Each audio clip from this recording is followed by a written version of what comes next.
Bayangkan gadis malang yang ditinggalkan kekasih setelah 5 tahun bersama, berjalan sendirian di bawah hujan dengan hati hancur.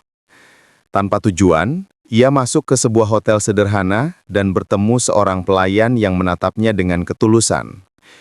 Ia tak tahu, pria itulah yang kelak menjadi suaminya.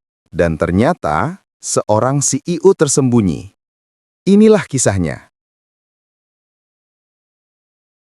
Seorang gadis bernama Arin, usia 24 tahun, hidupnya baru saja hancur berantakan setelah 5 tahun menjalin hubungan dengan kekasihnya yang ia kira akan menjadi suami sejatinya. Malam itu, di sebuah kafe kecil tempat mereka sering bertemu, pacarnya, Dion, dengan dingin memutuskan hubungan, berkata bahwa dia sudah menemukan wanita lain yang lebih mapan dan bisa membantunya naik kelas dalam hidup. Arin terpaku. Matanya panas, tenggorokannya tercekat, namun air matanya tak bisa dibendung. Ia merasa seluruh harapan masa depan runtuh begitu saja. Tidak hanya hati, tetapi kepercayaan dirinya hancur, seakan-akan dirinya tak berharga hanya karena bukan siapa-siapa. Dalam keadaan kacau, Arin berjalan tanpa arah, melewati hujan malam yang dingin, hingga akhirnya tubuhnya yang lelah membawanya masuk ke sebuah hotel sederhana untuk berteduh. Hotel itu bukanlah tempat mewah, hanya bangunan bertingkat 3 dengan lampu yang temaram. Namun bagi Arin yang basah kuyup dan kedinginan, itu seperti penyelamat. Saat ia berdiri di lobi dengan rambut meneteskan air, seorang pelayan hotel menyapanya dengan suara ramah. "Nona, Anda baik-baik saja? Anda terlihat pucat." Lelaki itu bernama Juwon, sekitar usia 28 tahun, mengenakan seragam pelayan dengan dasi sederhana. Senyumnya hangat, tatapannya tulus tanpa ada rasa merendahkan. Ia menawarkan handuk dan segelas air hangat. Arin menatapnya sebentar, ragu untuk bercerita, namun sikap penuh perhatian itu membuatnya sedikit luluh. Malam itu, Arin memutuskan menginap di sana, dan tanpa ia sadari percakapan singkat dengan Juwon menjadi titik awal perubahan hidupnya. Hari-hari berikutnya, Arin sering datang ke hotel itu, entah untuk sekedar minum teh di kafe kecilnya, atau hanya duduk di lobi membaca buku. Setiap kali Juwon selalu ada, menyapa dengan ramah, menanyakan kabarnya, bahkan mendengarkan curhatan Arin tentang luka hatinya. Dari sekedar pelayan hotel, ia menjadi tempat sandaran. Arin merasa heran, bagaimana mungkin seorang pria sederhana bisa memberinya rasa aman yang selama ini tak pernah ia dapatkan dari Dion yang mapan dan ambisius. Rasa nyaman itu perlahan berubah menjadi ketertarikan. Juwon tidak pernah merayu, tidak pernah memberi janji manis, tapi selalu hadir di saat Arin membutuhkannya. Hingga suatu malam, setelah beberapa bulan mereka mengenal, saat hujan kembali turun, Juwon memberanikan diri berkata, "Arin, aku mungkin bukan siapa-siapa, pekerjaanku sederhana, gajiku pas-pasan. Tapi aku ingin bersamamu. Maukah kamu menikah denganku?" Pertanyaan itu membuat jantung Arin berdegup kencang. Ia ragu, takut terluka lagi, tapi di sisi lain ia merasakan ketulusan yang tak bisa ia tolak. Dalam kebingungan dan keberanian yang bercampur, Arin mengangguk. Mereka menikah dalam sebuah pesta sederhana, tanpa kemewahan, hanya beberapa teman dekat dan pegawai hotel. Semua orang mengira Arin sudah gila menikah dengan seorang pelayan hotel, apalagi setelah ia ditinggalkan pria mapan. Bahkan keluarganya sempat menentang, menganggap Arin hanya semakin merendahkan diri. Namun, Arin tetap teguh, karena yang ia cari bukanlah kekayaan, melainkan hati yang tulus. Pernikahan mereka pun dimulai penuh kesederhanaan. Awalnya, Arin harus menyesuaikan diri. Kehidupan bersama Juwon terasa hangat namun tidak mudah. Mereka tinggal di apartemen kecil, berbagi kesulitan keuangan, bahkan sesekali harus menahan lapar karena gaji Juwon yang pas-pasan. Namun Juwon selalu berusaha membuat Arin tersenyum, memasak makanan sederhana, menghiburnya dengan lelucon kecil, atau sekedar menggenggam tangannya saat ia merasa cemas. Di tengah kesulitan itu, Arin menemukan arti kebahagiaan yang sesungguhnya, hal-hal kecil yang tidak bisa dibeli dengan uang. Namun, cerita ini tidak berhenti di sana. Semakin lama Arin hidup bersama Juwon, ia mulai memperhatikan hal-hal yang janggal. Juwon terkadang pulang larut malam bukan karena lembur di hotel, melainkan ada urusan yang tak dijelaskan.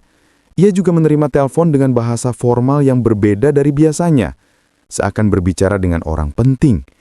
Pernah suatu kali, Arin melihat mobil mewah berhenti di depan hotel dan seorang pria parubaya yang berwibawa memberi salam hormat kepada Juwon. Saat Arin bertanya, Juan hanya senyum samar dan mengalihkan pembicaraan. Kecurigaan itu semakin tumbuh. Hingga akhirnya rahasia besar itu terbongkar dalam sebuah acara yang tak terduga.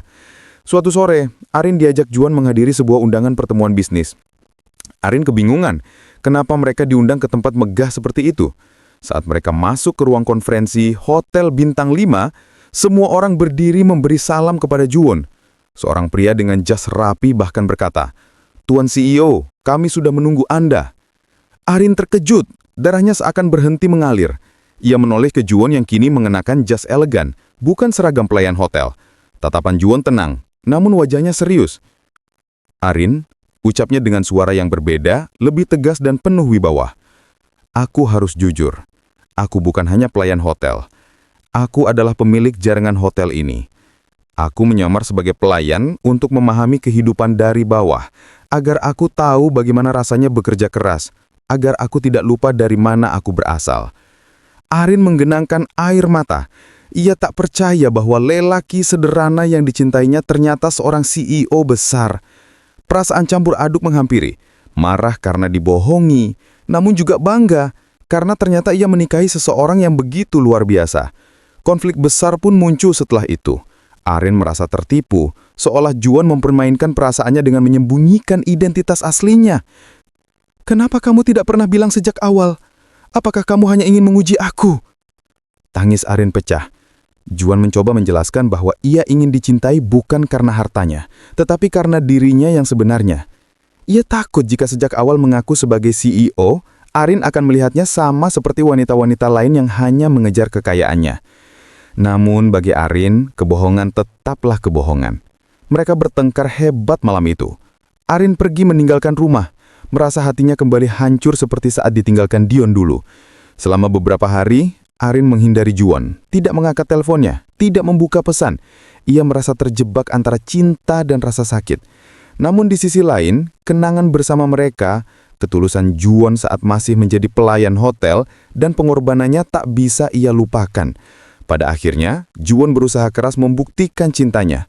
Ia datang ke rumah keluarga Arin, berlutut di depan orang tua yang dulu meremehkannya, dan berkata dengan lantang bahwa ia mencintai Arin lebih dari apapun.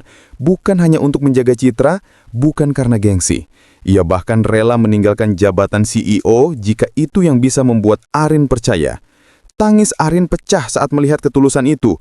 Ia menyadari bahwa cinta sejati tidak datang dari status atau kekayaan, melainkan hati yang tulus. Ia memeluk Jun erat, memaafkan kebohongannya, dan berjanji akan memulai kembali perjalanan mereka. Dari situlah, kehidupan mereka benar-benar berubah. Arin kini mendampingi Jun sebagai istri seorang CEO. Namun, ia tetap bersikap rendah hati, sama seperti dulu saat menikahi seorang pelayan hotel. Banyak orang kagum dengan kisah cinta mereka, namun hanya Arin dan Jun yang tahu bahwa kekuatan hubungan itu lahir dari kesederhanaan dan ujian berat.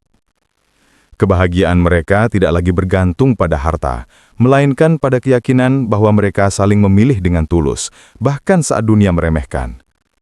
Akhirnya, Arin menemukan arti sejati dari takdir. Kadang luka terdalam membawa kita pada cinta yang paling tulus dan tamat.